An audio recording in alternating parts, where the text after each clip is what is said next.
მოგესალმებით, ვაგრძელებ ჩვენს შეხვედრებს ეგზისტენციალიზმის შესახებ. დღეს არის ჩვენი მეოთხე შეხვედრა და დღეს ვამთავრებთ ნიცშეს სამი ლექციისგან შემდგარ, ასე ვთქვათ, კრებულს და დღეს ვისაუბრებთ ნიცშესა და ხელოვნების შესახებ. თუმცა მანამდე მოდით შევაჯამოთ ჩვენ რა ვთქვით წინა ჩვენ შეხვედრებზე, ხო? ჩვენ ვისაუბრებთ ნიცშეს ფილოსოფიაზე და პირველ რიგში ვახსენეთ, რომ ნიცშეს ფილოსოფია არის ქმნადობის ფილოსოფია. ქმნადობა, ვთქვით ასევე, რომ არის რაღაცნაირი დინამიზმის, სამყაროში ცვლილებებისთვის ხაზის გამსმელი ფილოსოფიური კონცეფტი, რომ ის საუბრობს სამყაროს მარადმედინ, ანუ მარადცვალებად ბუნებაზე და აპელირებს იმაზე, რომ რაღაცა უცვლელობები ისე არ მნიშვნელობენ, ანუ რაღაცა ისეთი რაღაცები, რაც მუდმივია, რაც მარადიულია, თითქოს ისინი არ არიან ისე მნიშვნელოვანი, როგორც საკუთრივ ცვალებადობა. თუმცა ვთქვით ასევე, რომ ამ უცვლელობას, ამ ცვლილებას რაღაცა გამსჭვალავს. ანუ ეს არ არის რაღაცნაირ თავისთავად ესეთი ნებისეული რაღაც როგორც მას უნდა ისეცვლება, ეს ცვლილება, ეს ქმნადობა არის გამსჭვალული ძალაუფლების ნებით. ანუ რაც იცვლება, ეს არის დაპირისპირება, ყოველთვის ცვლილება და ქმნადობა მიმდინარეობს დაპირისპირების ლოგიკით. დაპირისპირების ლოგიკა არის ის, რაც გამსჭვალავს ჩვენს არსებობას, თუ დავაკვირდებით ადამიანთა საზოგადოებას, აქ გვაქვს პოლიტიკა, გეოპოლიტიკა, ასევე ცხოველთა სამყაროს, აქ შეგვიძლია მხოლოდ Discovery-ზე ნებისმიერი დოკუმენტური ფილმი ჩავხსოთ და მივხვდებით, რასთანაც გვაქვს საქმე. ვარსკვლავების დაპირისპირება ერთი სიტყვით ჩვენი სამყარო არის გამსჭვალული დაპირისპირებით. ეს დაპირისპირება არის რაღაც ისეთი, რაც აიძულებს შემდეგ ნიცშეს შემოიღოს ესეთი იგივეს მარადიული კვლავდაბრუნების კონცეფტი. ეს არის ჩვენ ვიკითხეთ თუ რა არის ეს იგივე, რაც მარადიულად კვლავდაბრუნდება და სწორედ აი ეს, ხო? ეს რაღაცნაირი ესე იგი ძალაუფლების ნება მის სხვადასხვა ფორმებში. ანუ ის ფაქტი, რომ რაღაც აზრით ცვლილებას ძირად უდევს, ასე ვთქვათ, საფუძვლად უდევს ძალაუფლების ნება, ეს ჩანს მათ შორის ნიცშეს იგივეს მარადიული კვლავდაბრუნების კონცეფტში და ვთქვით ასევე უკვე წინა ლექციაზე, რომ ეს ნიცშე გვეუბნება, რომ კვლავდაბრუნდება როგორც აქტიური ტიპი, ისე რეაქტიული ტიპი. გავიხსენოთ რა არის ესენი, ეს გულისხმობს, რომ რაღაც აზრით მორალის სფეროში ადამიანები იყოფიან აქტიურ და რეაქტიულ ტიპებად. რაღაც აზრით სიცოცხლის მამტკიცებლებად, სიცოცხლის ხოსმქმელ ტიპებად და რაღაცნაირ სიცოცხლის უარყოფელ დეკადენტ ტიპებად, ხო? და ნიცშე საუბრობს იმაზე, რომ აქტიური ტიპი არის ის, ვისაც უნდა მივანიჭოთ ჩვენ რაღაცნაირი უპირატესობა. თან რაც მნიშვნელოვანია, ჩვენ ვახსენეთ, რომ ნიცშეს ფილოსოფია ეს არის პერსპექტივიზმის ფილოსოფია. და ის შევადარეთ დასავლური ფილოსოფიის ორ გაგებას, ეს არის აბსოლუტისტური ხედვა და რელატივისტური ხედვა, ხო? ნიცშე ამ ორის რაღაცნაირი შუალედური ვერსია, ანუ მისი ფილოსოფია, პერსპექტივიზმის ფილოსოფია, ეს არის ამ ორის რაღაცნაირი შუალედური ვერსია. რას გულისხმობთ ამაში, ხო? პერსპექტივა, რაღაც ღირებულებითი ოპტიკა. ნიცშე გვეუბნება, რომ რაღაც ასე ვთქვათ, მორალური ფაქტები არ არსებობს, ანუ არ არსებობს, რომ მაგალითად რაღაცა X აქციელი, რომ მორალურად კარგია, ეს ამას აბსოლუტური ბუნება კი არ აქვს. ეს არის დადგენილი ჩვენი ძალაუფლებითი პერსპექტივით, ანუ პერსპექტივა, ხედვა, ხო, რაღაცნაირი. ეს პერსპექტივა არის ყოველთვის რაღაც აზრით ძალაუფლებითი პერსპექტივა, ანუ არ არსებობს ღირებულებითი პერსპექტივა, ანუ ღირებულებითი ხედვა, ხო, რაღაცა, რასაც ვაფასებ მე, კარგია თუ ცუდი, რომელიც არ იყოს უკუფენილი ამ ძალაუფლების ნებით. და სწორედ აი აქ, მაგრამ ანუ როდესაც ის ამბობს, რომ მაგალითად პირობითად აი რაღაცა აბსოლუტისტური ხედვა, რომ მაგალითად მეგობრობა კარგია, ხო? ანუ ან რაღაცა ოჯახი კარგია, ან რაღაცა X ღირებულება კარგია. ანუ ის ამბობს, რომ ესენი ვაშორებთ რა ამათ აბსოლუტისტურ, ასე ვთქვათ, იარლიხს, ანუ ისინი მართალია არ არიან აბსოლუტურები, მაგრამ არც რაღაცნაირად ერთ შკალაზე არ უნდა დავსვათ, ანუ რაღაც პროკრუსტეს სარეცელში არ უნდა მოვათავსოთ, არამედ ნიცშე გვთავაზობს აი ამ ფსიქოლოგიურ სიმპტომატოლოგიას, რასაც ვეძახით, ეს ნიშნავს რა, რომ რას? ეს ნიშნავს იმას, რომ ჩვენ უნდა ჩავიხედოთ ჩვენ სული სიღრმეში, ასე ვთქვათ და ვთქვათ, ანუ ეს ღირებულება, რომელსაც მე ასე ვთქვათ, რომელსაც მე ვქადაგებ, რომელსაც მე ვემხრობი, არის სიცოცხლის მამტკიცებელი თუ არის სიცოცხლის უარყოფელი, ანუ ღირებულები და რომელი ინსტინქტი ადგენს ამას, ანუ ის ინსტინქტი, რომ მე მინდა რაღაცაზე სიცოცხლე უარყო, ანუ რეზიგნაციური, რასაც უწოდებენ, უარყოფელი, თუ რაღაც ისეთი, რაც მინდა რომ დავამტკიცო, რომ სიცოცხლეს უთხრა ხო. ოღონდ ცხადია ნიჩემ იცის, რომ ეს სიცოცხლე არ არის რაღაც ისეთი, რაც თავისთავად და იოლი რამ გახლავთ. ეს სიცოცხლე არის ტანჯვით, მარადიული, ასეთი რაღაცნაირი დაპირისპირებით წინაყარი და ამის მიუხედავად ჩვენ მაინც უნდა გავაგრძელოთ ცხოვრება. ანუ სიცოცხლისთვის ხოს თქმის ლოგიკა, სიცოცხლისთვის კის თქმის ლოგიკა, მაგრამ ის არ ამბობს, რომ ჩვენ აი ეს დეკადანტი ტიპები, ანუ ტიპები, ვინც რაღაცნაირად სიცოცხლეს შხამავენ, სიცოცხლეზე უარს ამბობენ, ხო? სიცოცხლეს განუდგებიან, ასე ვთქვათ, ან რაღაცნაირად თითქოს აი რო შევხედავთ აი ადამიანს, ხო, ახლა შეიძლება გვიფიქრია გულის სიღრმეში, რომ აი ეს არის ბალასტი რაღაცნაირად, ხო, საზოგადოების და რაში გჭირდება საერთოდ და მოვიკვეთოთ და ასე შემდეგ. შეიძლება ასეთი ფიქრები დაემართოს ადამიანს, მაგრამ რაში ნიჩე გვეუბნება, რომ ეს თავისთავად არ არის სწორი, იმიტომ რომ ისინიც გჭირდებიან ჩვენ რათა დავადგინოთ რა არის კარგი და ცუდი. ოღონდ კიდევ ერთხელ კარგი და ცუდი არა აბსოლუტური გაგებით, ანუ არა აბსოლუტისტური გაგებით, რომ ესენი რაღაც თავისთავადნი არიან და არც რელატივისტური, არ ყველაფერი შედარებითიას გაგებით, რომ არც ეს მხოლოდ ჩვენი ხედვებია. კი, ჩვენი ხედვებია, მაგრამ ამ ხედვებს აქ რაღაცა ტიპის მყარი მდგენელები, მყარი უკუფენა, მყარი ხედვა, მყარი საფუძველი, რომლის შედეგადაც ჩვენ გებულობთ თუ რა არის კარგი და რა არის ცუდი, ხო? ანუ ეს ამაზე ვისაუბროთ. ანუ ერთგვარად აქტიური და რეაქტიული ტიპები. გავიხსენოთ ასევე ისიც, რომ რეაქტიულ ტიპს ახასიათებს ორი ძირითადი, ასე ვთქვათ, მომშხამავი ინსტრუმენტი. ანუ რეაქტიული ტიპი არის ის, ვინც შხამავს ერთის მხრივ თავის თავს, ეს არის არასუფთა სინდისი, ეს არის ასე ვთქვათ, ცუდი სინდისი, ასე რომ ვთქვათ, არასუფთა სინდისი, როდესაც შენ რადგან ნიჩე გეუბნება, რადგან შენ ხარ ძალაუფლების ნება, რადგან შენ ატარებ აი ამ თავისთავად კოდს, შენ სიცოცხლის, რომელიც თავის მხრივ ძალაუფლება, სიცოცხლის მტკიცება გჭირდება და თუ შენ რაღაც დონეზე მეტად ვერ ანხორციელებ, ვერ გამოგაქ ეს აქტები, ეს ხდება ერთგვარი მანკიერი ჩაბრუნება სულში. ანუ მანკიერად გიბრუნდება სულში და შენ იწყებ შენი თავის მოშხამას, რომ იწყებ თვითდესტრუქციულ ფიქრებს, რომ აი მე არაფერი ვარ, რომ მე რაღაცა მატლი ვარ და რაღაცა მრავალი მე ამის შინაგანი ესეთი ხმით ვერბალიზება უკვე მრავალნაირად შეიძლება მოხდეს. აი ესეთი რამე არის, ხო, ანუ ეს ახალი და ეს ნიჩე გვეუბნება, რომ ესეთი ტიპები მე ამას არ ვემხრობი, მაგრამ ესეთები არსებობენ და ეს იგივე არის, რაც მარადიულად დაბრუნდება ჩვენს სოციალურ სცენაზე.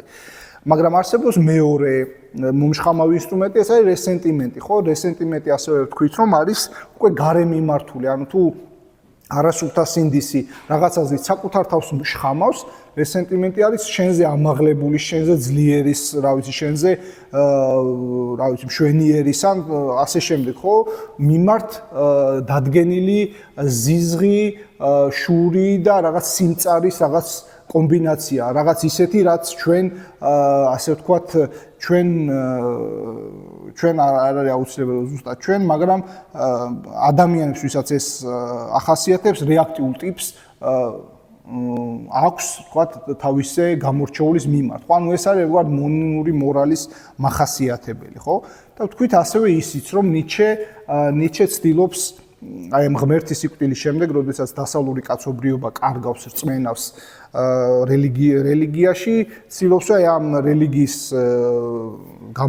გამოწვეული რელიგიის დაღმასვლით გამოწვეული ფსიქოლოგიური ნიჰილიზმისგან რაღაცნაირად ნახტომი გააკეთოს, რაღაცნაირად აქედან ამოვიდეს, ამ ნამსხვრევებიდან ამოვიდეს, როგორც ესე იგი ბალზაკის ცნობილ ნაწარმოებში პოლკოვნიკი შაბერი, რომელიც ესე იწყება, რომ ეს პოლკოვნიკი შაბერი არის გარე ჩამარხული ესე გვამებში და ის ცდილობს აი აქედან ამოვიდეს, რაღაც შეიძლება ამას შევადაროთ და დააფუძნოს რაღაც ახალი, ხო, ანუ ახალი ღირებულებების შექმნა.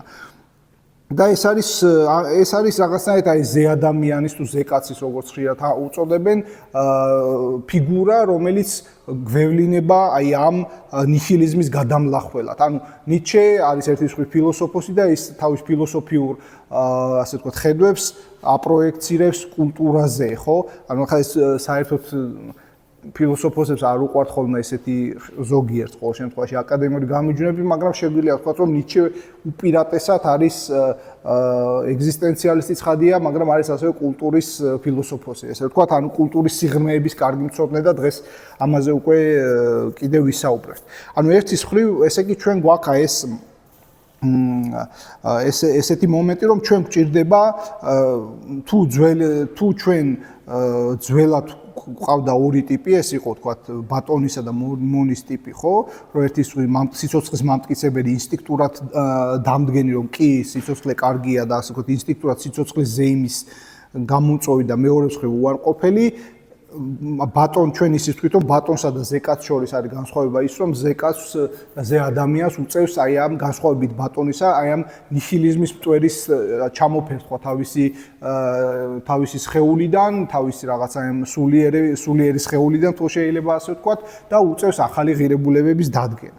თუ როგორ ის და რანაირის ახლა ამაზე თანდათან ვისაუბროთ.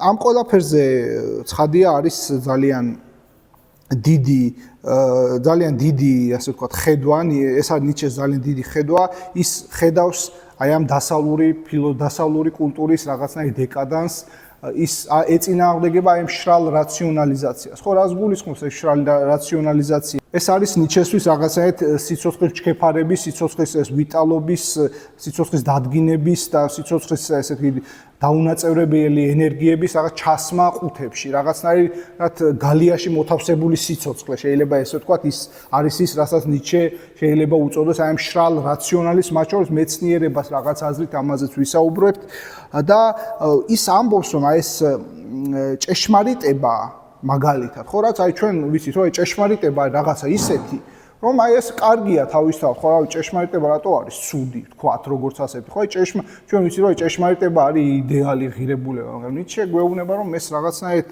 მოდი დავფიქრდეთ ამ თემაზე, რბილად რომ თქვათ. და ის ამბობს, რომ მაგალითად ეს ჭეშმარიტება ჩვენთვის არის აი ესეთ რაღაცას ამბობს, რომ რა არის ჭეშმარიტება? ცნებების მოძრავი ჯარი, მეტაფორების გროვა, ანთროპომორფიზმები, მოკლედ ადამიანური ურთიერთობის ჯამი. მოკლედ ერთი სიტყვით ნიცშე ცდილობს დაგვანახოს, რომ აი ეს ჭეშმარიტება, რაც არის, ხო, თავისთავად ძალიან მყიფე რაღაცა, ანუ ადამიანი ყოველთვის ფიქრობს, რომ ის რაც მისთვის თავისთავადია, ის რაც მისთვის რაღაც სოციალური პრაქტიკის და სოციალური ინსტრუმენტარია არის, ეს არის თავისთავად ასე, ხო? ანუ ჩვენ საერთოდ როდესაც ვფიქრობთ ხოლმე, ხო, რომ აი რაღაცას შესახებ, აი ჭეშმარიტია მცდარი, ან რაღაც მოვლენის შესახებ რო ვფიქრობთ, ყოველთვის უნდა გქონდეს, რომ ეს ადამიანის მნიშვნელობათა მატრიცაში არის მნიშვნელოვანი თუ ზოგადად არის მნიშვნელოვანი, ხო? აი მაგალითად არის წვიმა ზედიზე 7 დღე და შენ შეიძლება დაიწყო ფიქრი, რომ აი ეს რაღაც შეიძლება ჩემი ბრალი ან რატო ხდება ესე, რა უბედურება ესეთი ცუდი ამინდი პირობითად ვთქვათ, მაგრამ ზოგად ჯაჭვში ხო ეხლა ეს შეიძლება იყოს ძალიან კარგი, იმიტომ რომ რაღაცა სამყაროს რაღაცა მეტეოროლოგიური თავისი მიზნები ქონდეს, რომ აქ ვთქვათ რაღაც წვიმა წამოვიდეს და ასე შემდეგ. ანუ ერთი სიტყვით, ან მაგალითად ჩვენ გვაგვიანდება და აი ამ დროს ყველა შუქნიშანზე შეგვხვდება წითელი ფერი და შემდეგ კიდევ შეგვხვდება ვიღაცა შორეული ნათესავი და გაგვიებას 12 წუთიან საუბარს და ჩვენ დავაგვიანებთ სადაც მიგვეჩქარებოდა და შეიძლება შენ თქვა რომ აი ეს სამყარო ჩემს წინააღმდეგ იბრძვის. არა და უბრალოდ სამყარო რაღაც შემთხვევითობების თუ ნახევრად შემთხვევითობების რაღაც ჯაჭვს გთავაზობს, ხო? ანუ ერთი სიტყვით ესეთი ამბებია. ხო დაუბრუნდეთ, ახლა ჭეშმარიტება არის ძალიან მნიშვნელოვანი, აი ეს ჩვენ დღევანდელი შეხვედრა არის ხელოვნებაზე, მაგრამ ხელოვნების შესახებ რომ გავიგოთ თუ რა უნდა და ნიცშეს ეთქვა, აუცილებელია სწორედ აი ჭეშმარიტების შესახებ მისი განაზრებების რაღაც აზრით გააზრება და მათი სორტირებას, მათი დალაგება ერთგვარად, ხო? ჩვენ თქვით ერთ-ერთ შეხვედრაზე, რომ ნიჩეს ფილოსოფიას რაღაც ურთიერთ გამომრიცხაობა ზედაპირულად ახასიათებს, ხო? ის განვითარების რამდენიმე სტადიას გამოდის. პირველი სტადია არის, როდესაც აი ხელოვნებას ამაღლებული და ესე იგი დადებითად აფასებს. მეორე სტადია არის ეგრეთ წოდებული პოზიტივისტური სტადია, როდესაც ის უფრო მეცნიერებისკენ იხრება და შემდეგ ბოლო სტადია ეს არის 1882 და ზევით სიცოცხლის ესე იგი შემოქმედებითი აზრიანი სიცოცხლის ბოლო წლამდე, როდესაც ის ხელოვნებას კვლავ დადებითად აფასებს და უკვე ძალაუფლების ნების შუქზე ცდილობს რომ წარმოაჩინოს ეს ყველაფერი. ერთი სიტყვით ნიჩესთან აი ასევე შეიძლება ვთქვათ რომ არის რაღაც ურთიერთგამომრიცხაობა, მაგრამ აი ვეცადოთ დავადგინოთ აი ჭეშმარიტების შესახებ მისი გამონათქვამების ერთობლიობა რას გვეუბნება. რამდენიმე წავიკითხოთ და მე თითოეულზე მოვახდინოთ რეფლექსია, ხო? აი მაგალითად ის ამბობს ესეც რაღაცას, რომ ჩვენ ეს ცნობილი ის არის, რომ არ არსებობს მორალური ფაქტები, არამედ მხოლოდ ინტერპრეტაციები. კიდევ ერთი ასეთი ჭეშმარიტება არის ის ილუზიები, რომელიც დაგვავიწყდა, რომ ილუზიებია. კიდევ ერთი, რომელიც ერთი მისი მოსაზრება, რომ მაგალითად აი ძალაუფლების ნებიდან ეს გახლავთ კრებული, რომელიც ნიჩეს სიცოცხლის შემდეგ გამოიცა, რომ ესე იგი არ არსებობს ჭეშმარიტი სამყარო, ანუ ჭეშმარიტი სამყარო იქცა ერთგვარ ტყუილად, ხო? და ასე შემდეგ. თუმცა და ესეთი კიდევ ერთი ის ასე ვთქვათ საუბრობს აი სწორედ ამ ადამიანისთვის ინსტრუმენტულ აუცილებლობაზე ჭეშმარიტებისა და ამბობს ჭეშმარიტება არის ისეთი შეცდომა, რომლის გარეშეც სიცოცხლის გარკვეული სახეობა ვერ იცოცხლებდა, ანუ ადამიანზე საუბრობ. ანუ ის ამბობს, რომ ადამიანს ჭირდება ეს ჭეშმარიტება. ჩვენ ცხადია ჯერჯერობით ხოლმე ამითი ვიფარგლებით და მე უკვე ვეცდებით უკვე ვთქვათ რამდენად ეს სწორია თუ არასწორი. თუმცა ხვდებით სხვა ტიპის განაზრებებს, ეს არის ასეთი. ჭეშმარიტების ძიება რჩება უდიდეს მიზნად, რომლისთვისაც ღირს მსხვერპლ შეწირვა, რადგან მისთვის არც ერთი მსხვერპლი არაა ზედმეტი. კიდევ ერთი ჭეშმარიტების ნება, ეს არის ჩვენი გადარჩენა, მაგრამ ამავე დროს ჩვენი საფრთხე, რადგან ჩვენ ვეძებთ მას ნებისმიერ ფასად, ხო? ასევე აი ხელოვნებაზე ამბობს, რომ ჩვენ გვაქვს ხელოვნება, რათა არ მოვკვდეთ ჭეშმარიტებისგან. ანუ თითქოს აი ბოლო მის განაზრებებში, ხო?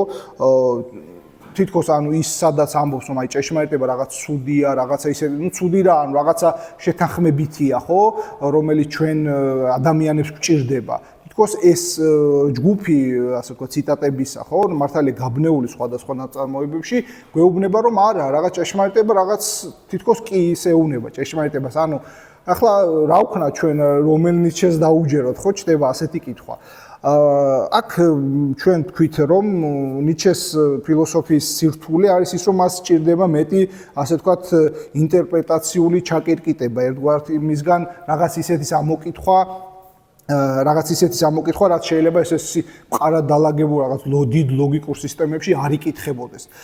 შესაბამისად მე გთავაზობთ მე ამ ჩემ კვლევაში რაც მიუძღვენი ამას ესეთი გადაწყვეტა მოუძებნე ამას რომ გამოვყოთ ორი ფენა ნიჩესეული გაგებისა ჭეშმარიტების შესახებ. პირველი აშკარა არის რომ ნიჩე რაღაცა ტიპის ფუნდამენტურ ძირეულ ჭეშმარიტებებს აღიარებს. თან აღიარებს ამას მისი მთელი ფილოსოფიური შემოქმედების განმავლობაში.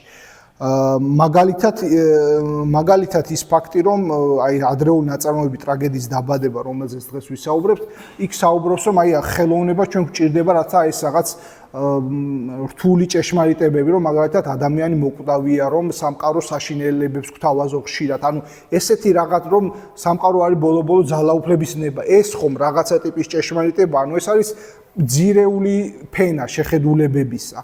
ანუ სადაც ნიჩე გვევლინება რაღაც ტრადიციული დასავლური მეტაფიზიკის თუ ესე შეიძლება ვთქვათ ჭრილში რომ ანუ ეს რას გულისხმობს რომ რაღაცა სიმყარეები და უცვლელობები არსებობს. მაგრამ არსებობს მეორე შრე, რაც შეიძლება დავადგინოთ ნიჩეს ფილოსოფიიდან, ეს არის პერსპექტივისტული შრე, ესე ვთქვათ, პერსპექტივა სადაც არ არსებობს ჭეშმარიტებები და ეს ჩვენი მოგონებებია, რათა რაღაცა დავფაროთ.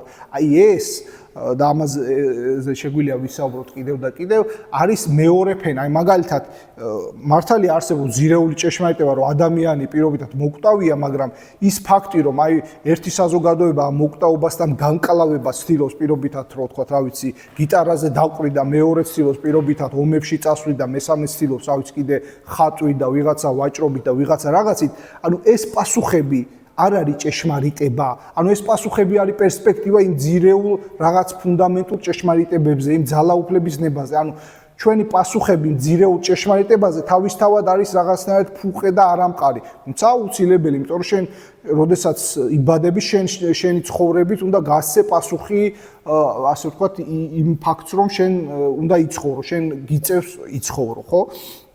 ანუ ამას უნდა უპასუხო შენ რაღაცნაირად და ამის გარეშე არ გამოდის. ანუ კიდევ ერთხელ, ხო? ანუ ძირეული შრე ეს ნიჩეს ინტერპრეტატორები არის ერთი ჯგუფი, რომელიც მას არასისტემურობას მიაწევს და გასაგებია, იმიტომ რომ ესეთი ექსპლიციტური ცხადი თავისთავად დახაზული ესეთი დედუქციური სისტემა მას არ მოუწია, მაგრამ ესეთი ინტერტექსტურობრივი ან სხვადასხვა ტექსტების წაკითხვის შედეგად და დაკვირვების შედეგად აუცილებლად და მე ამ ინტერპრეტატორების რიგს ვეკუთვნი, რომ აუცილებლად ნიჩეს ფილოსოფიაში ამოკითხვადია დიდი დოზით თანაც სისტემურობა და ამ სისტემურობის ნაწილი გახლავთ სწორედ ის, რომ ძალაუფლების ნებას და კიდევ რაღაცეებს აქვთ რაღაც ძირეული ჭეშმარიტებები არსებობს. და არის მეორე ფენა, როგორც ვთქვით, ეს ფენა გახლავთ სწორედ ის, რომ რაღაცა კონკრეტული მორალური ხედვები არ არის ის ჭეშმარიტება. ხო, ვიღაცა ამბობს, რომ თქვა ოჯახური ღირებულება არის ჭეშმარიტება, ვიღაცა ამბობს, რომ არა ოჯახური.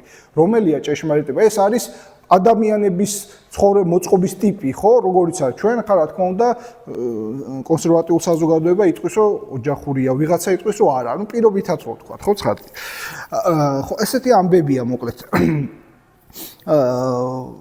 ანუ ჭეშმარიტების მეორე ზედაპირული დონეზე ეს არის სიცოცხლის რაღაცნაირი პერსპექტივა და აი რაც შეეხება აი ხელოვნებაზე ეს ჩვენ ამ ხელს შესავალი რისთვის დაგვჭირდა იმისთვის რომ გვეთქვა თუ რას ფიქრობს ნიჩე ხელოვნებას და ხელოვნებაზე აი აუცილებელია ამ ჭეშმარიტების შესახებ მისი განაზრებების ესე წარმოჩინება, იმიტომ რომ აი მაგალითად ერთგან ის ამბობს რომ ჩვენ გვაქვს ხელოვნება რათა არ დავიყუპოთ ჭეშმარიტებით, ხო? რას ნიშნავს ეს?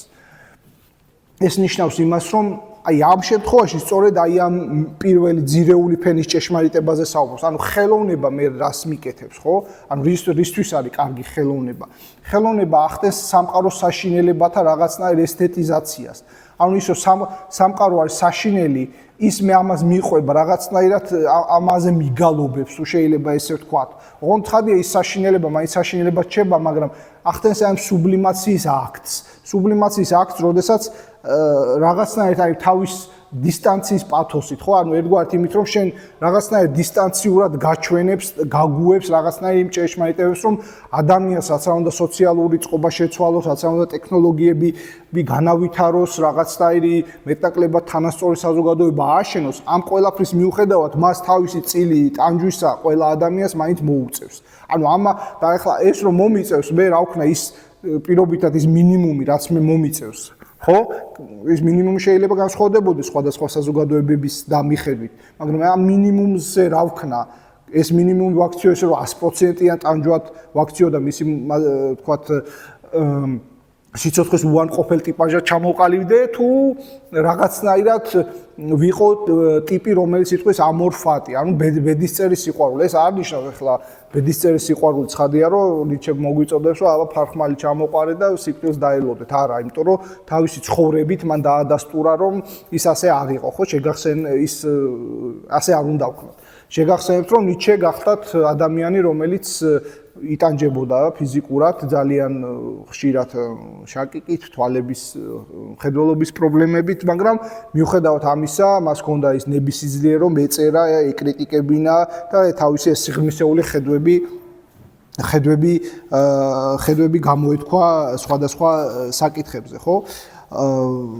ეს ერთგვარად ეს ხელოვნება ხო არის ძალიან მნიშვნელოვანი, იმიტომ რომ ჩვენ ის განსხვავებით თქვა იგივე თქვა ესეთი აბსტრაქტული მათ შორის ფილოსოფიურიდან ცხადია მეცნიერული ენისგან მას აქვს აი ეს სულში რაღაცნაირი პირდაპირ შეღწევის უნარი ხო ანუ გამსჭვალავიობის ხარისხი ანუ რითაც ის მან შეუძლია რომ მთელი სული მოიცვას ეს აქვს ბევრად უფრო მაღალი ვიდრე სხვა ასე ვთქვათ კულტურის ფორმებს ხო იგივე ფილოსოფიას თუ სხვა და სწორედ აი ამაში ჩანს რომ აი ეს სიცოცხლის ასე ვთქვათ ხელოვნება არის ერთგვარ სიცოცხლის მამტკიცებელი აი ნახეთ აი რო შევადაროთ მაგალითად აი ჩვენი ადამიანური მოქმედების ერთ-ერთ სფეროს რაც გახლავთ მეცნიერება ხო დღეს ახლა პოსტმოდერნული ფილოსოფია ამბობს რომ აი მეცნიერება არის რაღაც ისეთი რასაც არ შეუძლია თავის დადგინება ხო ანუ მას ჭირდება ვიღაცა გარე ხელდამსმელი რომ მან თავისთავად დაამკვიდროს სოციალურ სცენაზე ეს არის ნიჩედან აღებული ერთ-ერთი ნიჩე ამბობს რომ აი სწორედ ხელოვნებას მათ შორის ფილოსოფიას აქვს აი ეს სიცოცხლის მამტკიცებლობა და მეცნიერულობა პირიქით თავისი აი რაღაც რაციონალური ჭეშმარიტებებით ხშირ შემთხვევაში გვევლინება აი ამ სიცოცხლის მდინარების რაღაც ყუთში მომქცევად რაღაც ისეთად რაც ახშობს ამ სიცოცხლის ნაკადს ხო აი პირობითად რო თქვა აი შენ უყურებ ღრუბელს და ფიქრობ რომ რამ შვენიერია ადარებ იხსენებ ფიქრებს მაგრამ მეცნიერება გეუბნება რომ ეს არის რაღაცა კონკრეტული თქვა აორთქლებული წყალი ანუ კითხულობ galaktionis lex დაწვენდის თვარე და მეცნიერება გეუბნება რომ ეს არის ერთ-ერთი საწყალი პლანეტი საწყალი თანამგზავრი თუმცა გაბარიტებში საკმაოდ არც ისე საწყალი ხო ანუ ერთი სიტყვით რატომ არის და ეს ეგზისტენციალისტების თავარი კითხვა არის რომ ანუ მეცნიერება კარგი მაგრამ ის რომ მეცნიერება არის მთავარი ვთქვათ იმ ანსამბლში რასაც ქვია ფილოსოფია ხელოვნება მეცნიერება მათ შორის რა ვიცი რელიგია და კიდე რაღაცა სხვა ესეთი ამაღლებული კულტურის ფორმები ეს არ არის თავისთავად ცხადი ეს არ არის რაღაც ისეთი რაც ჩვენ თავისთავად უნდა ფიქრობდეთ რომ აი მეცნიერება არის რაღაც ისეთი რასაც შეუძლია თავის დადგინება ხო ესე რომ თქვა ანუ მეცნიერება შეგვიძლია შევადაროთ ერთგვარად იმ ნავს თუ ტივს რომელსაც ჭირდება მდინარე რათა მოძრაობას მიეცეს ხო ანუ მათ შორის იდეოლოგიური ჩვენ ახლა იგივე საბჭოთა კავშირში როდესაც იყო ხო ეს მეცნიერების კულტი ერთგვარად და ყველაფერი მეცნიერული უნდა ყოფილიყო ანუ შენ გჭირდება რაღაც იდეოლოგიური მანქანა იმისთვის რომ მეცნიერება ანუ ადამიანებამდე მიიტანო როგორც მინიმუმ რომ მეცნიერულობა კარგია რომ ტექნოლოგიურობა კარგია და ასე შემდეგ ანუ მეცნიერება როგორცაც მე ხლა კი ვასკა რომ მეცნიერებს კი არ ვაკნინე პირიქით მე ძალიან დიდ პატივს ემართ და ასე შემდეგ მაგრამ უბრალოდ საკუთრივ როგორი ბუნება აქვს ანუ სამყაროში რა ნაწილი უკავია და ნიჩე და ეგზისტენციალისტები ვის უმრავლესობა და ფაქტობრივად ყველა ხო ეგზისტენციალიზმი ეს არის რომ საუბრობს რომ აი ეს მშრალი რაციონალიზმი როდესაც ზედმეტი პრეტენზიებით გამოდის ხო მაშინ ცუდად არის საქმე ანუ მაშინ მივდივართ რაღაც აი მაგალითად პოზიტივისტური ფილოსოფია ჩდება რომელიც ამბობს რომ ფილოსოფია არის ის რომელმაც აი მეცნიერული მიღწევები უნდა დაასორტიროს ხოლო და სხვა არაფერი არ არის მისი ფუნქცია ანუ ესეთი რაღაცეები ხო ესეთი მომენტები გახლავთ ის რის წინააღმდეგაც ილაშქრებს ნიჩე თუმცა ჩვენ ესე იგი ყოველთვის საუბრობთ რომ ნიჩეს ჰქონდა ერთგვარი პოზიტივისტური პერიოდი როდესაც ის ხელოვნებისადმი კრიტიკულად არის განწყობილი და უფრო ინაცვლებს აი თქვა აი მეცნიერულობისკენ აი სხვათა შორის აი ერთი თუ ორი შეგვიძლია თქვა ციტატა აი ხელოვანებს მალე მიიჩნევენ დიდებულ გადმონაშთად გვეუბნება ის ერთგარ ასევე გვეუბნება სამეცნიერო ადამიანი არის არტისტული ადამიანის შემდგომი განვითარება და აქვე ეს ციტატა სადაც საუბარია იმაზე რომ მეცნიერებას მაინც ჭირდება დადგინება თავდაპირველად მეცნიერებას ესაჭიროება ღირებულებითი იდეალი ღირებულების შემქმნელი ძალა რომლის სამსახურში შეუძლია მას ირწმუნოს საკუთარი თავად მეცნიერება ვერასდროს წარმოქმნის ღირებულებებს და ასე შემდეგ. ხო, ნუ მოკლედ ერთი სიტყვით რო ვთქვა, ანუ ეს უფრო ნიჩეოლოგიური განაზრება და შეიძლება ჩვენ მსჯელობის თავარ ხაზს ხდება, მაგრამ ვთქვა რომ ნიჩეს ჰქონდა გადახრა, ანუ ჩავარდნა, ეს შეიძლება ესე ვთქვა, როდესაც მას ის მეცნიერებაზე ცოტა კრიტიკულად ფიქრობდა და უფრო მეტად იხრებოდა უფრო მეტად იხრებოდა თქვათ მეცნიერებისკენ, ხო? ზოგადად ესე იგი ნიჩეს ესე იგი მთავარ ხელოვნების შესახებ მთავარ ნაწარმოებად ითვლება ტრაგედიის დაბადება. ტრაგედიის დაბადება მუსიკის სულიდან, ასე ეწოდებოდა თავიდან ამ ნაწარმოებს და აქ ძალიან ბევრ საინტერესო, ის არის მისი პირველი დიდი ნაწარმოები და აქ ძალიან ბევრ საინტერესო მომენტს გვივლენს ხელოვნებაზე, ხო?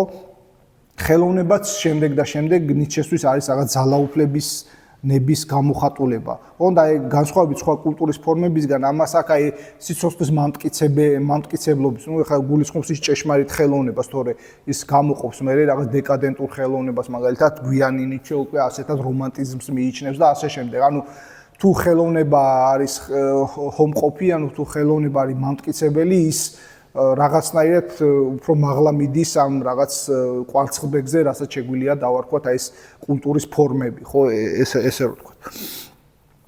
ეს ხელოვნებაზე ნიჩეს, ასე ტრაგედიაზე ნიჩეს განაზრებებზე აუცილებელია ისე ვთქვათ ნიჩეოლოგიიდან მოვიყვან რაღაცა ითქვას რომ ნიჩე როდესაც წერს ტრაგედიის დაბადებაზე მას შემდგომ ამისა ის წერს 14 წლის შემდეგ ასე ვთქვათ ხელახლა უბრუნდება ამ საკითხს, როდესაც მას გადააზრებული აქვს მთელი რიგი იქ მოცემული შეხედულებებისა, რაც იყო შეხედულებებისა არა, მიდგომებისა და იმ საფუძვლებისა, რაზეც იქ ეყრდნობოდა და ამის ერთი-ორი სიტყვა, ამიტომ ვთქვათ თუ რა იყო ეს, ხო? ეს გახლავთ შოპენჰაუერის ფილოსოფია და შოპენჰაუერის ფილოსოფია ჩვენ ახლა შეიძლება უნდა გვესაუბრა კიდევ უფრო მეტი, თუმცა რაღაცა ტიპის მაშინ რომ დავჩეთ. მოკლედ შოპენჰაუერის ფილოსოფია გვეუბნება ასეთ რაღაცას, რომ ეს სამყარო, ასე ვთქვათ, ნება და სამყარო როგორც წარმოდგენა. ანუ შოპენჰაუერისეული ნება არის მეტაფიზიკური რაღაც აზრით. ანუ ის გვეუბნება, რომ ეს ფენომენური სამყარო, ანუ რასაც ჩვენ ვხედავთ, რაც არის ერთგვარი ილუზია შეიძლება ესე ვთქვათ, ხო, თქვენ ობიექტივაცია, ხო? ეს ყველაფერი არის ნებისგან გადახრა, თუ ესე ვთქვათ, ანუ ის ნება არის მიღმა, ნება არის მიღმური რაღაცნაირად და ის არ ექვემდებარება ამ რაღაც სივრცე-დროით ახმებს, ხო? ანუ თუმცა იპარება ასე ვთქვათ ჩვენ სამყაროში, ანუ ნების მეტაფიზიკა, ანუ მეტაფიზიკურია ნება, მაგრამ ჩვენი ახმები და წარმოდგენები, ამიტომა სამყარო როგორც წარმოდგენა არის ობიექტივაცია ამ ნების, ანუ ჩვენში შემოპარულია ეს ნება, მაგრამ მას რაღაცნაირად სრულად ვერ ვწვდებით, მაგრამ რაღაცნაირად იმაში ჩანს ეს ყველაფერი, რომ ვთქვათ სამყარო არის ესეთი ტანჯვის გამომწვევი და ასე შემდეგ და ასე შემდეგ. და ნუ ნიჩესთან შეიძლება ვთქვათ რომ ანუ ეს არის ის საფუძველი, ანუ რაღაც ტიპის მეტაფიზიკურ საფუძველს ის მაინც ემყარება, თუმცა შემდეგ როდესაც ნიჩე დაიხსნება ამ შოპენჰაუერისეულ გავლენას, ის იტყვის რომ აი ეს წინაპირობები, ასე ვთქვათ, საფუძვლები, რაზეც მე ვეყნობოდი, იყო თლათ გადავიაზრეო მოკლედ ამბობს. მაგრამ პრინციპში რომ ვთქვათ, მთლიანობაში რაღაც აზრით ის და დიდი აზრით ის ინარჩუნებს განაზრებებს, რაც არის მოცემული ტრაგედიის დაბადებაში. თუ რას ცვლის, ამაზე უკვე ბოლოს შეგვიძლია ვთქვათ. ტრაგედია არის ნიჩესთვის რაღაცნაირად უდიდესი ხელოვნება და ეს არის ფაქტორად დიდი ძველბერძნული კულტურის, ანტიკური კულტურის რაღაცნაირად დრიტა, რომლის დინამიკა, რომლის ჟანრობრივი განვითარება გახლავთ ის, რაზეც ნიჩე აკეთებს რეფლექსიებს, ხო? და პირველი ეს არის და მთავარი ეს გახლავთ, რაც ჩვენ ვიცით, ეს არის აპოლონური და დიონისური საწყისები, ხო? ეს აი ესეთი პოპულარულ კულტურაში ალბათ ღმერთი მოკვდას შემდეგ, რაც ნიჩეს უკავშირდება, ეს არის აპოლონური და დიონისური. თქვათ რა არის ეს ორი, ხო? დიონისე იყო ესეთი თავისებური, ასე ვთქვათ, პერსონა, ესე რომ ვთქვათ და ანტიკური მითოლოგიის და დიონისურში იგულისხმება ერთგვარად აი სიცოცხლის დაუნაწევრებელი სტიქია, რაღაც სიცოცხლის ჩქეფარება, რაზეც საუბრობდით, სიცოცხლე როგორც ირაციონალური ნება, სიცოცხლე როგორც აი რაღაც ეს სტიქია, ხო? და სიცოცხლე რომელიც აი ამ სტიქიაში ჩვენ ეს სტიქია, რომელიც აი ესე ვთქვათ უკალაპოტო მდინარე, ან სტიქია, ხო? და ეს კალაპოტი არის სწორედ მეორე საწყისი უკვე აპოლონური. ანუ აპოლონი როგორც ფორმების დამდგენი, როგორც ინდივიდუაციის პრინციპის გამოვლინება რა არის, ახლა ვთქვათ აპოლონზე ეს ინდივიდუაციის პრინციპი, ხო? ჩვენ ვთქვით რომ ჩვენ ვართ მოცემული რაღაცნაირად ერთებად, ხო? ანუ ჩვენ აი მიჯნავთ, ხო, ეს ჩემია, ეს შენია, ეს მე ვარ, ეს შენ ხარ. ანუ ეს არის აპოლონური აი ფორმა, ასე ვთქვათ, გამოყოფა, კონტურები, ინდივიდუაციის პრინციპი, ხო, რომ მე ვარ, ირაკლია, გიორგია, დათოა და მაკაა და ასე შემდეგ, ხო? ანუ ეს ყველაფერი არის ინდივიდუაციის პრინციპი. აი ეს პრინციპია, სამყაროსეული პრინციპია, მაგრამ გვეუბნება ნიჩე, რომ ეს არ არის ერთადერთი პრინციპი და პირიქით, ეს სამყაროსეულად ამ ასე ვთქვათ ამ სტიქიის და ასე ვთქვათ კალაპოტში მომქცევი რაღაცა არის, იმიტომ რომ ეს ასე ვთქვათ ეს სტიქიურობა და ეს სტიქიურობის გაძლება ადამიანს არ შეუძლია, ანუ ერთ ადამიანს, ანუ კი არის მომენტები, როდესაც ჩვენ რაღაცნაირ ერთიანობას გრძნობთ, ხო? ან თქვათ კომუნალურ ერთიანობას გრძნობთ სხვა ადამიანებთან, რომელსაც როგორც წესი მეგობრებს ვეძახით ხოლმე, ან არის რაღაცა ეს სამყაროსთან ეს მისტიური განცდა, მაგრამ რაღაც აზრით ეს ყველაფერი არის რაღაც მაინც დროითაც შეზღუდული. რატო? იმიტომ რომ ჩვენ ვართ ისეთნი, ვისაც გვაქვს დადგენილი აი საზღვრები, ხო? ცხადია, ახლა არიან ადამიანები, რომელსაც მისტიკოსებს თუ წინასწარმეტყველებს თუ ასე ვთქვათ გასხივოსნებულებს ვეძახით, ვისაც აი ეს მთლიანობა, სამყაროსთან ეს მთლიანობა გასისხორცებული აქვს, მაგრამ არის მეორე მიმართულება, რომელიც აი ეგოს კულტივაცია, რაც ქვია, აი მოდერნული ეგოს კულტივაცია, რომ აი ეგო, შენი, ჩემი და ჩემი ვთქვათ ვიღაც გამარჯვებას რო ეტყვი და შენ პირობთ გეტყვი, რომ ჩემ საზღვრებში რატო იჭრებით, ხო? ამის ახლა ყველაზე გამძაფრებული ფორმა შეიძლება ესეთი იყოს, ხო? ანუ ერთი სიტყვით, ანუ არის ეს ორი საწყისი, ხო? მაგრამ რა შუაში ეს ტრაგედიასთან, ხო? ნიჩე გვეუბნება, რომ აი ძველი ბერძნული კულტურა და ეს დრიტა მის ეს ასე ვთქვათ ტრაგედია როგორც ხელოვნება იყო უნიკალური იმის, რომ ის ცდილობდა და ახერხებდა რაღაც პერიოდის განმავლობაში ამორის ჰარმონიულ გაერთიანებას. ანუ ის ძველი ბერძენი იყო ის, ვინც ერთის მხრივ ამ სიცოცხლის საშინელებებს, აი ამ დიონისურ ასე ვთქვათ მოძახილებს, დიონისურ ამოძახილებს იღებდა, მაგრამ მას ჰქონდა აპოლონი როგორც ერთგვარად დამცავი ამ პათოსი, ანუ დისტანციის პათოსის შემომტანი, ერთგვარი ინდივიდუაციის პრინციპი, ანუ ეს არ იყო ანუ ნახეთ კონტურები, რომელიც მთლიან ფურცელს სერავს, ეს არ იყო. ის მთლიანობა, ის ფურცლის მთლიანობა ჩანდა, ანუ ის სიცოცხლის მთლიანობა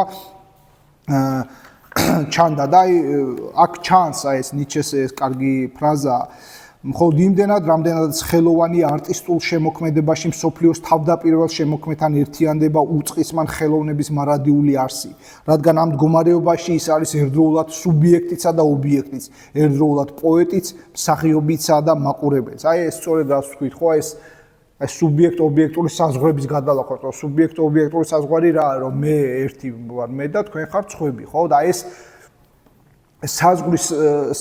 საზღვარი ერთგვარად ნიჩე ამბობს, რომ სხვაგანაც პრინციპში, რომ არის ერთი სიტყვით რაღაცნაირი მყიფე ერთის მხრივ, მაგრამ მეორეს მხრივ აუცილებელი, იმიტომ რომ აი ეს დაუნაწევრებელი სიცოცხლის აღქმა და ასე ვთქვათ დაუნაწევრებელი სიცოცხლის სტიქიურობის ჩვენში შემოშვება არის ძალიან მტკივნეული. ეს არ შეეძლო ძველ ბერძნებს, ხო, სრული სახით, თუმცა ის ამბობს, რომ ეს იყო რაღაც აზრით კულტურა, ესე რომ ათავსებს რაღაც სკალაზე, ეს იყო კულტურა, თქვათ რომაულ, ესეთ მილიტარისტულ, აი ეს სწორედ აი მყარ ფორმებზე დამყარებულ კულტურასა და აი ბუდისტურ, აი რაღაც ნიჰილისტურ კულტურას შორის შუაში მყოფი. და მართლაც ასეა, ხო? ბერძნული ფილოსოფია არის კაცობრიობის უდიდესი მონაპოვარი, თუ შეიძლება ესე ვთქვათ, იმიტომ რომ მასში არის აი ეს სტიქიონი, მასში არის ეს რაღაც შინაგან ძალთა, ასე ვთქვათ, ხმიანობა, მაგრამ მეორე მხრივ არის აი ეს რაციო, ეს ლოგიკურობა და ასე შემდეგ. თუმცა ფილოსოფიაზე კიდე ნიჩე თავის ათქმელს იტყვის ტრაგედიის დაბადებაში და კერძოდ რას. ნიჩე ამბობს, რომ ეს ყველაფერი იყო რაღაც პერიოდის განმავლობაში, ჩვენ ვიცით, რომ მრავალი, ასე ვთქვათ, შემორჩენილი არის მხოლოდ სამი, ასე ვთქვათ, დრამატურგის სახელი, ეს ესქილეს, სოფოკლესა და ევრიპიდესი და ის ამბობს, რომ ევრიპიდეს შემთხვევას გამოყოფს, ასე ვთქვათ. და რატომ? ის ამბობს, რომ ევრიპიდეს შემთხვევაში ხდება რაღაც ისეთი, ან მის, ასე ვთქვათ, ამ წარმოდგენებში, მის ტრაგედიებში ხდება ისეთი, რაც არის აი კულტურის დაღმასვლის ნიშანი. კულტურა ნიჩე ამბობს, რომ აი ეს მუსიკიდან დაიბადა, ხო? იქ ჩვენ ვიცით ტრაგედიაში არის მუსიკა, ან ქორო იყო ერთგვარად, ხო, ან ეს გუნდი, რომელიც მღერის არის ეს დიონისეს, როგორც ასე ვთქვათ, თხის ტყავში გამოწყობილი გუნდი, რომელიც მღერის, გალობს და ეს შილერი ამბობს, რომ ეს არის რაღაცნაირად რეალობის ნაკადის დამცველი. მაგრამ მეორე მხრივ არის ეს ინდივიდუალური მსახიობები, რომლებიც ვთქვათ, ნიღბით არიან და ასე შემდეგ. მაგრამ ნიჩე ამბობს, რომ როდესაც ასე ვთქვათ, ტრაგედიის ჟანრში იწყება ამ მუსიკალურის განლევა, როდესაც შემოდის ასე ვთქვათ, მეტი და მეტი ინდივიდუალურობა, მეტი და მეტი ასე ვთქვათ, ცხოვრებისეული დრამები და სხვათა შორის ევრიპიდეზე არის ხო, რომ ის დეუს ექს მახინა რაც არის ხო, როდესაც რაღაცა დრამა მიმდინარეობს, რაღაცა ვითარდება და ამ დროს ერთგვარად შემოდის ერთგვარად ესეთი ერთგვარად ხელოვნურად ესეთი მანქანით ღმერთის განმასახიერებელი, რომელიც რაღაცნაირად ამ სიუჟეტურ კვანტს რაღაც თითქოს ხელოვნურად ხსნის და ერთ-ერთი ნიშანი რატომაც ეს დეკადანსი არისო ნიჩე, ხო შეიძლება ესეც მივიჩნიოთ. ანუ ერთი სიტყვით ევრიპიდესთან ხდება რაღაცა ტიპის დაღმასვლა. ანუ ევრიპიდეს ტრაგედიებში ამბობს ნიჩე ხდება დიდი დაღმასვლა და ეს დაღმასვლა არის სწორედ აი ამ დიონისური საწყისის განლევა. ანუ ეს დიონისური საწყისი კიდევ გავიხსენოთ არის აი ეს სიცოცხლის ჩქეფარება, ეს ინსტინქტური მღელვარება, ინსტინქტური თვითდადგინება, ინსტინქტური კისხმა ცხოვრებისთვის. და აი ეს ყველაფერი და მუსიკაც, ხო, აი მუსიკაც განსხვავებით სხვა ხელოვნების დარგებისგან თუ ჟანრებისგან, როგორც შეიძლება ვთქვათ, არის აი რაღაც ისეთი, რასაც ესეთი გამოკვეთილი ფორმა მას არ აქვს, ხო, როგორც ვთქვათ, აი ვთქვათ, სახვით ხელოვნებას, ვთქვათ, სხვადასხვა, ანუ ის თითქოს ხელოვნებათა შორის ყველაზე ახლოს არის სიცოცხლის პირველ სტიქიასთან. და სწორედ აი ამ და როდესაც ეს მუსიკის როლი იკლებს ტრაგედიაში, ეს არის კულტურის დეკადანსის, კულტურის დაღმასვლის პირობა, უბრალოდ ინდიკატორი, მაჩვენებელი ნიჩესთვის. რატომ? იმიტომ რომ მუსიკა არის სიცოცხლესთან ყველაზე ახლოს ყოფი ხელოვნების ჟანრი, ესე რომ ვთქვათ, ხო? და რა ხდება? ანუ და გამოდის აი ეს ადამიანური დრამა, ინდივიდუალიზმი, რაღაც რაციონალურობა და რა ხდება ამ დროს გვეუბნება ნიჩე? ეს ევრიპიდეს ბრალია, ვთქვათ, ეს ყველაფერი რაც ხდება. ნიჩე გვეტყვის, რომ არა, ეს არის რაღაცა სხვა. და ეს რაღაცა სხვა ის არის ამაში თამაშდება, ასე ვთქვათ, რაღაცა სხვა და ეს რაღაცა სხვა არის ეს არის სოკრატული. ანუ ის ებრძვის ამ სოკრატულ პრინციპს. ახლა ვთქვათ რა არის ეს სოკრატული? ანუ ევრიპიდეს ტრაგედიებში, იმიტომ რომ ისინი მეტნაკლებად იყვნენ, ხო, თანამედროვეები,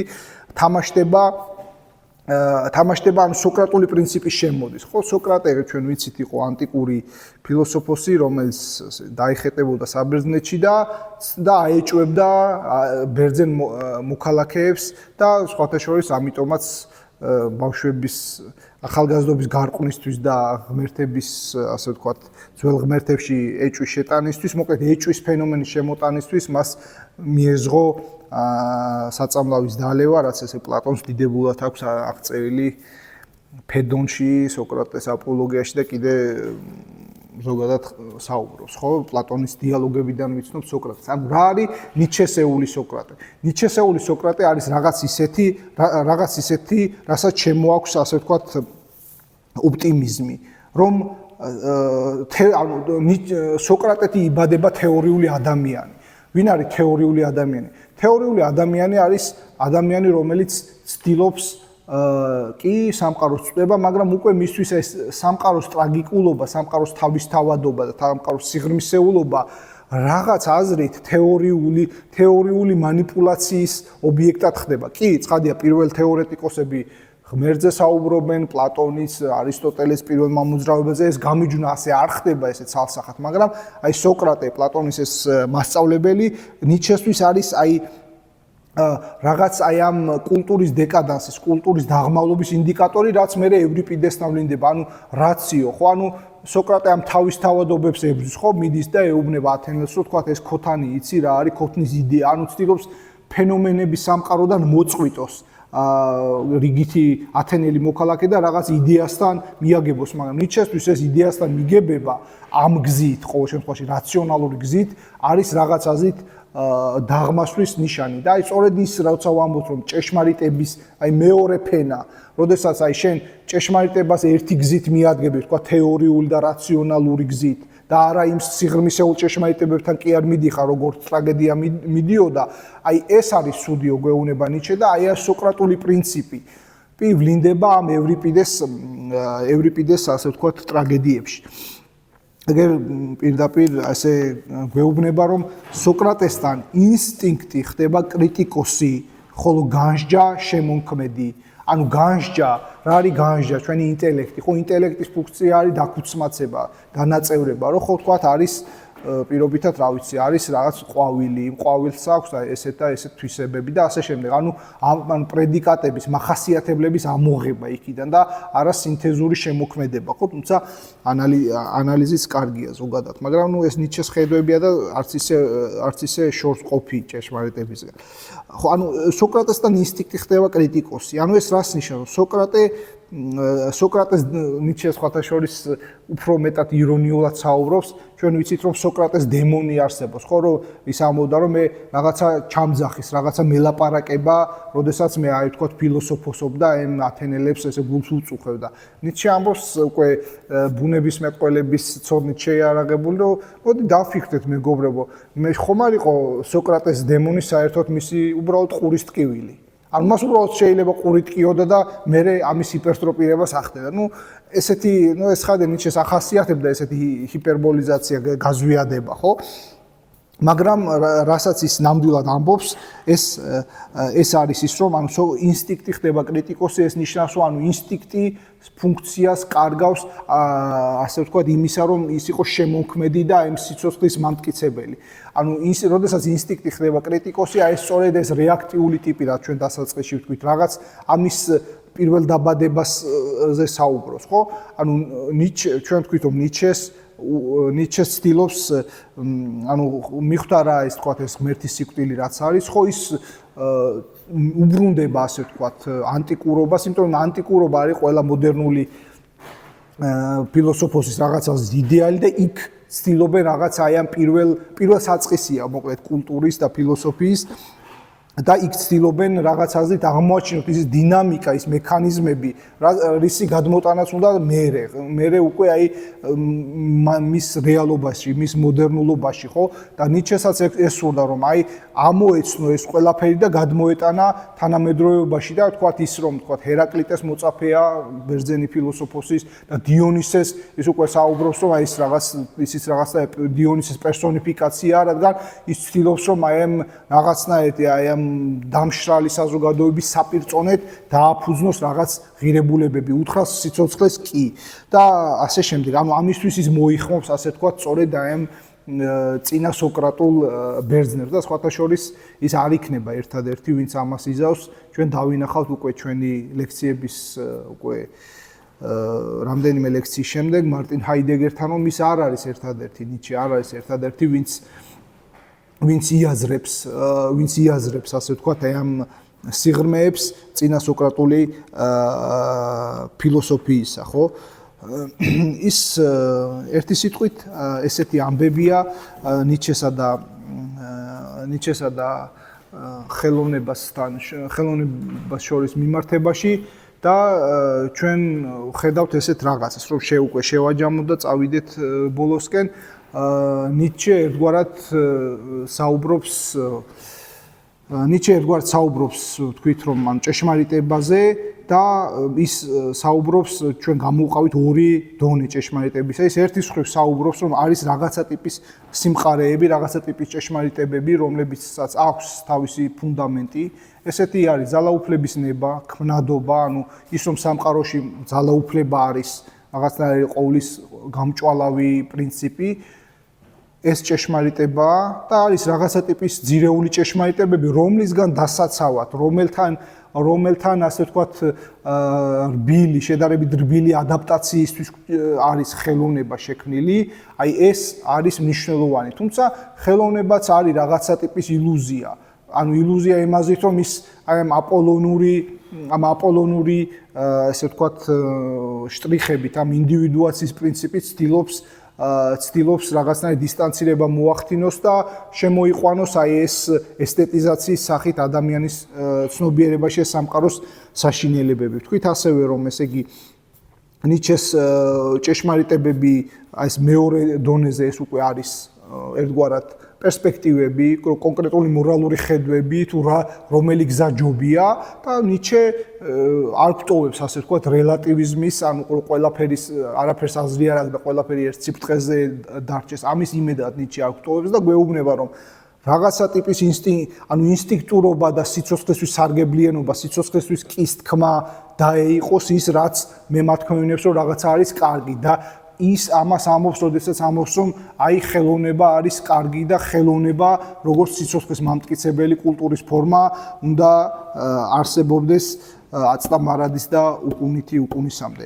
დიდი მადლობა ყურადღებისთვის და ველი თქვენს შეკითხვებს.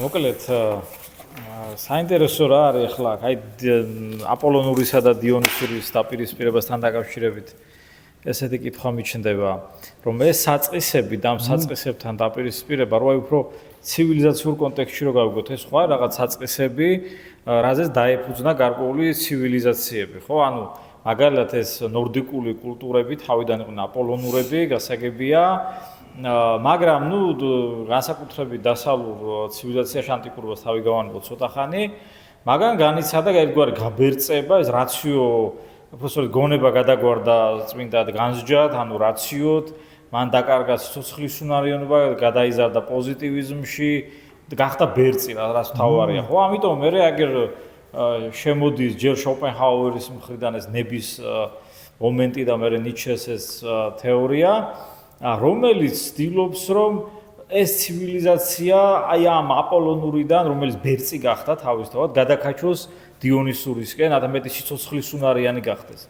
მაგრამ საინტერესო ისაა, რომ თავად ამ ეს სიცოცხლე, ეს დიონისურობა შეიძლება ძალიან მალე საპირისპიროდ გარდაიქმნეს, რაც დასავლურ ცივილიზაციაში მოხდა. ანუ რას გულისხმობს? სიცოცხლის ჯერ მარტო ძალიან მოკლედ ვიტყვი. სიცოცხლე თუ გარედან რაღაცა არ ადგენს, ან არ ეწინააღმდეგება, ის არის ყველაზე დიდი სიკვდილი. აი მაგალითად კიბოს შემთხვევაში, როდესაც არ არსებობს აპოპტოზის მოვლენა, ან დაპროგრამებული სიკვდილი რაღაცა და უსასრულოდ მრავლდება რაღაცას უჯრედები და ბოლოს ყველაფერს ღუპავს საკუთარი თავით ჩათვლით, ხო? კიდევ ჩვენ რას ხედავთ, რა იგივე დიონისე, ბერძნები იცნობდნენ სამ დიონისეს, მათ შორის ორს გამოყოფა, მესამე არ გჭირდება აქ. ერთი დიონისე იყო ოლიმპიური წარმოშობის და მეორე დიონისი იყო ხთონური წარმოშობის, ანუ სახალხო დიონისი. ამ ხთონურ დიონისეს ამ ორგიასტული რაღაც ცერემონია გლეჯდნენ და მოკლედ მთელი ამბები იყო. ხო და აი ხა მე კითხვა რაში მდგომარეობს, ახანეს ამდენი ვისაუბრე. აი ეს დიონისური კულტურა იმისათვის რომ სიცოცხლის უნარიანი იყოს, გაგრძელდა ეს მისი მიერ მოტანილი სიცოცხლე სიკვდილისკენ არ შემოიქცეს. სად უნდა ვეძებოთ ეგეთი აი გარანტი, რომ თქვა ეს ნათელი დიონისე ხთონური არ გახდეს, რომ როგორც ის აპოლონური საწყისი არ გაბერწდა, ესეც აი ესეთი თანატოსურად არ გადაიქცეს მთლიანობაში. მადლობა საინტერესო კითხვისთვის.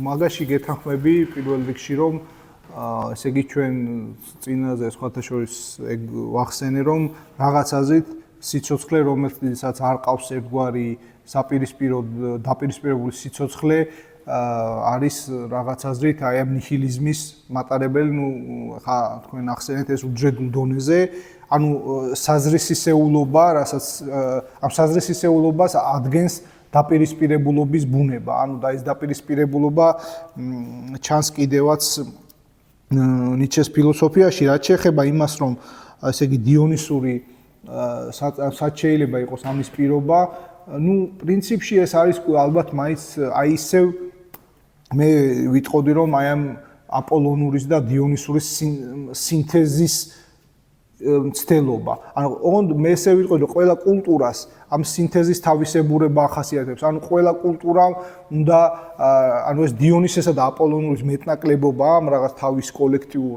სულში უნდა დაადგინოს თვითონ.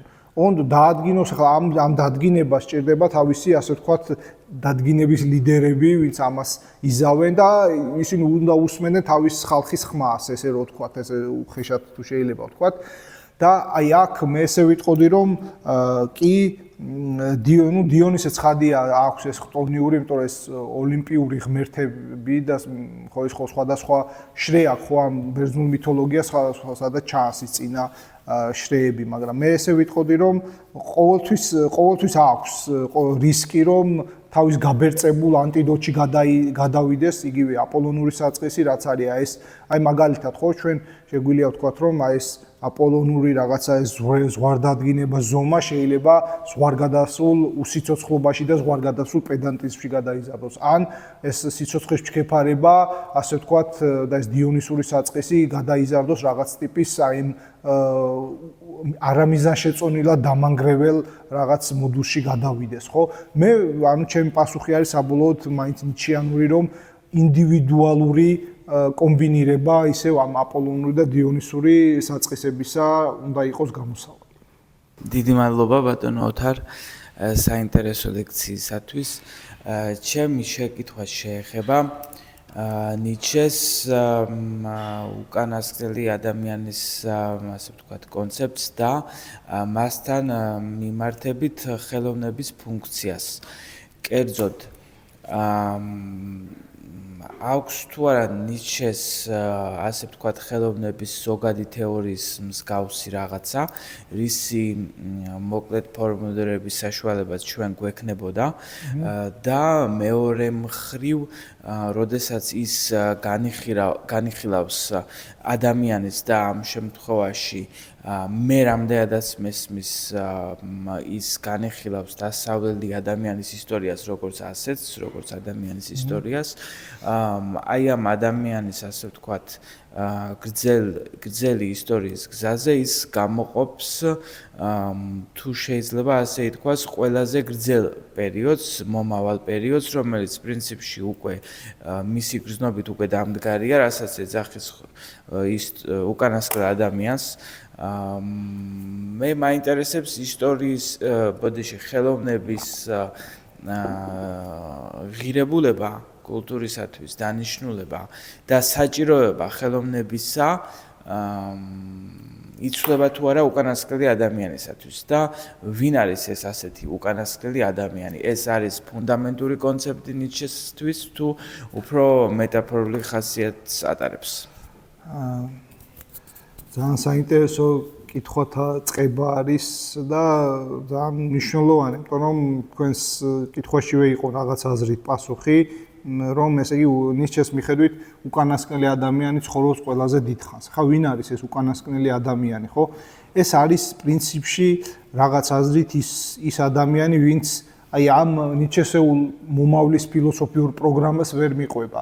რა არის ეს მომავლის პროგრამა? ეს არის ნიჰილიზმის მტვერისგან გათავისუფლება და რაღაც აზრით სიცოცხლისთვის კის თქმა მიუხედავად აი ამ დიდი ასე ვთქვათ სულიერი კატასტროფებისა, რაც შეემთხვა დასავლურ კულტურას.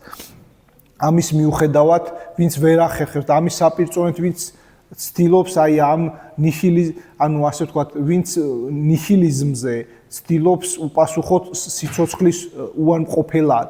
აი პირობითად რო ვთქვათ, თანამედროვე კონსუმერიზმი, სამომხმარებლო ეთიკა შეიძლება ასეთად მივიჩნიო და ეს არის ყველაზე ბევრი, ხო? ანუ ვინც ამბობს, ნიჩე ამბობს, რომ ესენი ამბობენ, აი ჩვენ ბედნიერები ვართ და არაფერი არ გვჭირდება, ხო? ანუ რაღაც აზრით ამით ისინი თითქოს აი ადამიანის რაღაცნაირ ადამიანის არსს ესე ბჭყალებში თუ ვიტყვით ეწინააღმდეგებიან. ანუ ესე იგი ნიჩეს უკანასკნელი ადამიანი არის ის ვინც აი ამ ნიჰილიზმის ტვერში განაგრძობს ცხოვრებას, უბრალოდ ივიწყებს იმას თუ საიდან მოდის ეს მტვერი და ის უარყოფს აი ამ ნიჩეს ფილოსოფიურ პროგრამას. რაც შეეხება ესე იგი ხელოვნების ზოგად თეორიას, ნიჩეს შესახებ შეგვიძლია ესე 2-3 წინადადებით ვიტყვით, ხელოვნება არის მის ასე ვთქვათ უმაღლეს ფორმებში სიცოცხლის ძალაუფლების დადგინების უმაღლესი ფორმა.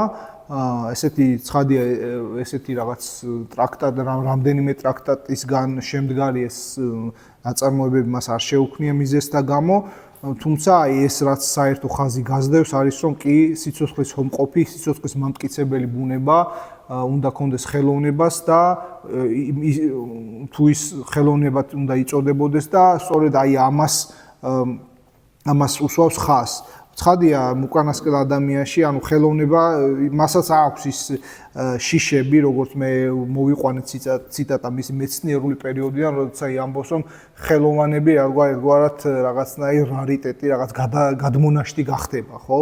და ეს შიშები არ არის ახალი დასავლური ფილოსოფიისთვის, ეს ჰეგელიც მაგალითად და ჰაიდეგერიც რაღაც აზრით უტრიალებენ ამას, რომ რაღაცნაირად ხელოვნების დრო რაღაც აზრით კი არ მიდის უბრალოდ ძალიან დიდი, ასე ვთქვათ, დიდი რაღაცა მაშინერია, კულტურის ინდუსტრია შეიძლება დაუძახოთ ტრიალებს, რომელიც აი ახშობს აი ამ ხელოვნების ხმას, თუ შეიძლება ითქვა ტექნოლოგიები, რაღაც ეს ვულგარიზაცია ყველაფრის და ასე შემდეგ. შეიძლება ესეთნაირად უპასუხოთ თქვენ ძალიან საინტერესო კითხვას. კი ბატონო.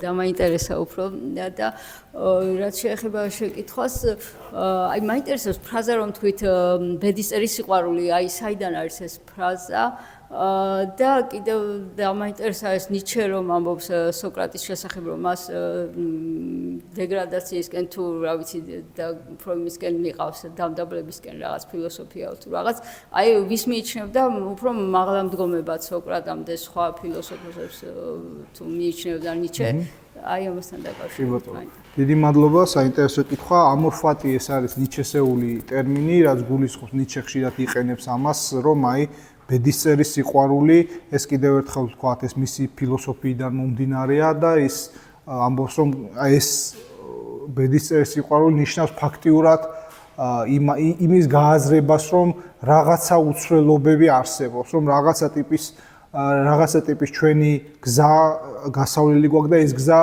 ამ გზაზე აუცილებლად იქნება მწუხარება და სატანჯველი. და ამას ვერ შეცვლის ვერც ვთქვათ ფორმაციული გაუმჯობესება, რომ ვთქვათ პირობითად კომუნიზმი დამყარდება და ის გვიხსნის ან ლიბერალიზმი გვიხსნის ან კიდე რაღაცა სხვა რამე გვიხსნის, ეს ამას გულისხმობს.